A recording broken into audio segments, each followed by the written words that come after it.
Hey everybody, Bones here, Bones Garage, just bringing you update what's going on at the garage. So, 1966 Pontiac Tempest. It's not a GTO. That's just a grill somebody put in with the GTO emblem on it. It is a Tempest Custom. And this is a very nice car. It is really nice underneath. There is no real rot, just a little bit of surface rust here and there. But no rot on the underside of this car, as you can see. Beautiful, beautiful driver. Has had a repaint on it, but it hasn't had any of the panels replaced or even really repaired. All the panels are the original panels to this car. Even the frame rails are really nice on this car. This car is really a beautiful car. But the gentleman who owns it brought it to another shop, and they were doing some work on it and noticed that his rear differential was leaking. You can see there all the oil that was leaking out of this.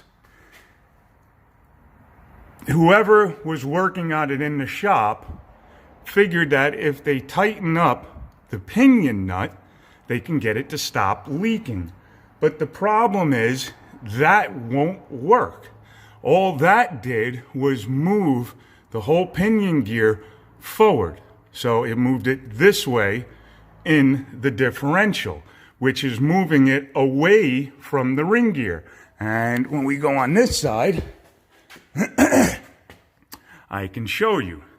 Right there is your pinion gear. When he tightened that gear, that nut up on that gear, it pushed that gear that way towards the front of the car, which pushed it away from this gear, which is the ring gear.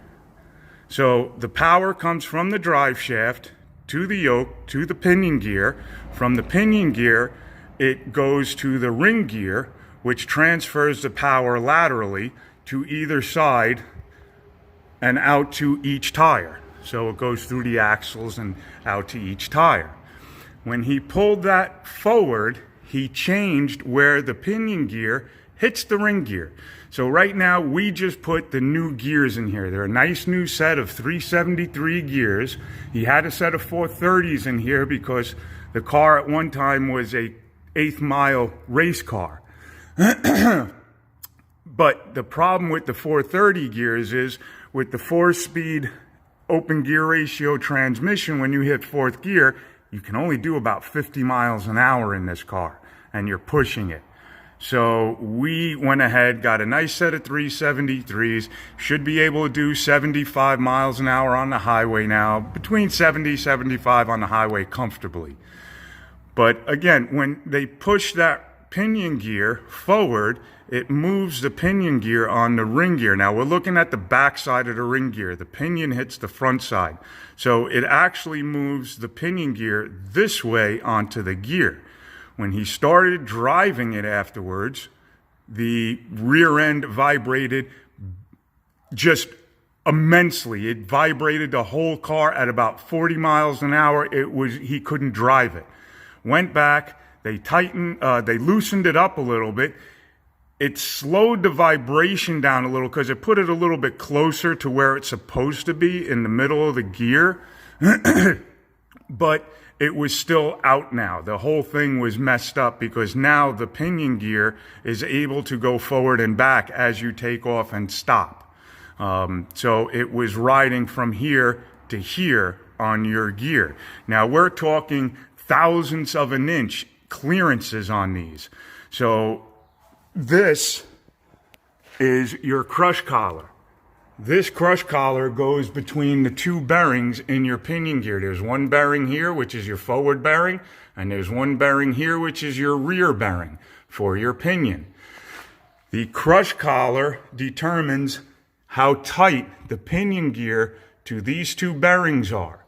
And you will have on this what's called preload.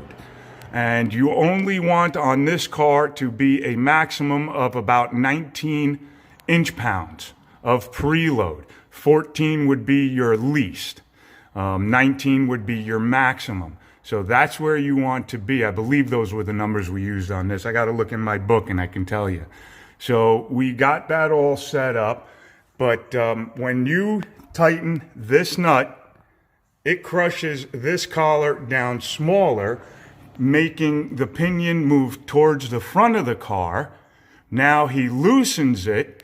Now we have clearance between the front side and the rear side of the two bearings. So now your pinion can actually bang back and forth inside the housing, which causes major problems with the gears.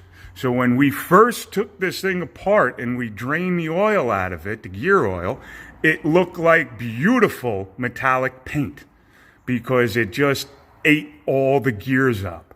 So now we have it all set up and you can see our gear run out right there. How beautiful it is. It's nice in the center. It goes right nicely down into the root of the gear.